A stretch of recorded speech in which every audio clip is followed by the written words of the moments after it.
दोस्तों, मैं हूं अमरीश कुमार। आज है 8 सितंबर 2025। द हिंदू पेपर में जो ये न्यूज़ आया है इसका हम एनालिसिस करेंगे। देखिए, अभी थाईलैंड में हुआ ये है कि यहाँ पे नए प्रधानमंत्री जो बने हैं, ठीक है, ये जो नए प्रधानमंत्री बने हैं इनका नाम है, यहाँ के चूँकि ये उद्योगपति हैं जिनका नाम है अनुटिन चारनविराकुल। तो यहाँ हुआ ये है कि राजा जो है उन्होंने अप्रूवल दिया, उसके बाद इन्होंने प्रधानमंत्री का पद जो है ग्रहण किया है। और जो अंतिम हैं ये 2 सालों में आप समझिए कि राज्य के 3rd जो हैं प्रधानमंत्री इन्होंने ये बने हैं। अभी ये गठबंधन जो कह सकते हैं कोलिशन गवर्नमेंट यहाँ बनी है, और अभी होगा ये कि 4 महीने के अंदर जो है यहाँ पे पार्लियामेंट भंग होगी, डिसॉल्व होगी, और यहाँ पर जो है इलेक्शन कराए जाएंगे। अब देखिए, यहाँ सबसे इम्पॉर्टेंट बात है कि हमारे लिए कैसे इम्पॉर्टेंट है। हमारे लिए ये टॉपिक इसलिए इम्पॉर्टेंट है क्योंकि थाईलैंड क्या है, एक आसियान का फाउंडर मेंबर है। जो आसियान कंट्रीज़ हैं उनका ये फाउंडर मेंबर है आसियान। आसियान का इस्टेब्लिशमेंट कब हुआ है? आसियान का इस्टेब्लिशमेंट हुआ है 1967 में। और चूंकि ये फाउंडर मेंबर है आसियान का, तो हमारे लिए इसलिए इम्पॉर्टेंट है ये क्योंकि आप देखेंगे यहाँ पर स्टेबिलिटी होना बहुत ज़रूरी है। अब आप देखेंगे पिछले 10 साल में, पिछले डिकेड्स में 12 यहाँ पे तख्ता पलट हुए हैं। और भारत और थाईलैंड के जो रिलेशन हैं वो 1949 से, हमारे जो रिलेशन है वो थाईलैंड के साथ में 1949 से, सॉरी माफ़ करें, 1949 से जो है हमारे जो रिलेशन है इनके साथ वो बने हुए हैं। हमने अपने डिप्लोमेटिक जो रिलेशन है वो 1949 से जो है इस्टेब्लिश किए, ठीक है। दूसरी इम्पॉर्टेंट बात ये है, चूँकि ये मैंने आपको बताया कि ये जो है आसियान का सदस्य देश है, फाउंडर मेंबर है।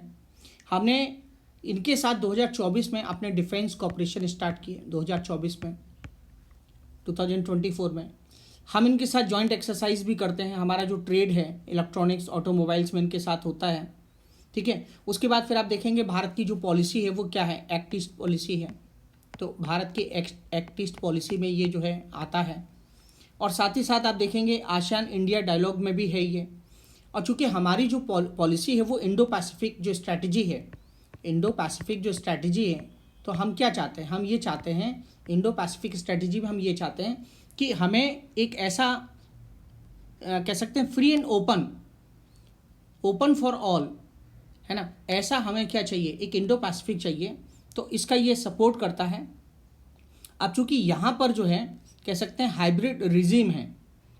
हाइब्रिड रिजीम का मतलब क्या होता है? हाइब्रिड रिजीम का मतलब ये होता है कि यहाँ चुनाव होते हैं, लेकिन जो यहाँ की संस्थाएं हैं जैसे कि कोर्ट है, जैसे कि आर्मी है, वो इंटरफेरेंस करती है।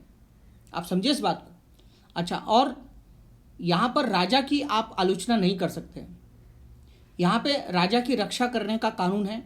और यहाँ पे जो फ्रीडम ऑफ एक्सप्रेशन है उसको काफ़ी लिमिटेड करता है। अभिव्यक्ति की जो स्वतंत्रता है यहाँ पे काफ़ी जो है वो सीमित है। तो मैंने यहाँ पे आपको जो चीज़ें बताई हैं, यहाँ पे ध्यान रखिएगा कि अगर कोई भी राजा की या राजशाही की अगर कोई भी आलोचना करता है तो उसे 15 वर्ष तक की सज़ा का जो है वो कह सकते हैं कि प्रावधान है, प्रोविज़न है। और मैंने आपको जैसे बताया कि यहाँ पे हाइब्रिड रिजीम है। हाइब्रिड रिजीम का मतलब क्या होता है? हाइब्रिड रिजीम का मतलब यहाँ पे ये होता है कि लिमिटेड जो है वो फ्रीडम ऑफ एक्सप्रेशन यहाँ पे काफ़ी जो है सीमित है, ठीक है। तो मैंने आपको यहाँ पे क्या बताया? मैंने आपको यहाँ पे बताया कि यहाँ पे जो है ये हाइब्रिड रिजीम है। हाइब्रिड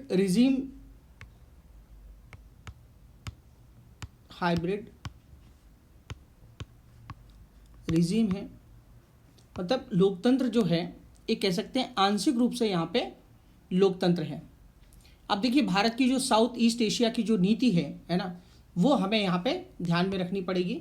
और चूँकि पता है कि थाईलैंड हमारा जो है काफ़ी कह सकते हैं कि प्राचीन काल से जो है रामायण से जुड़ा हुआ है, तो हमारी कल्चरल रिलेशन है इनके साथ में, पीपल टू पीपल कॉन्टेक्ट है हमारा इनके साथ में।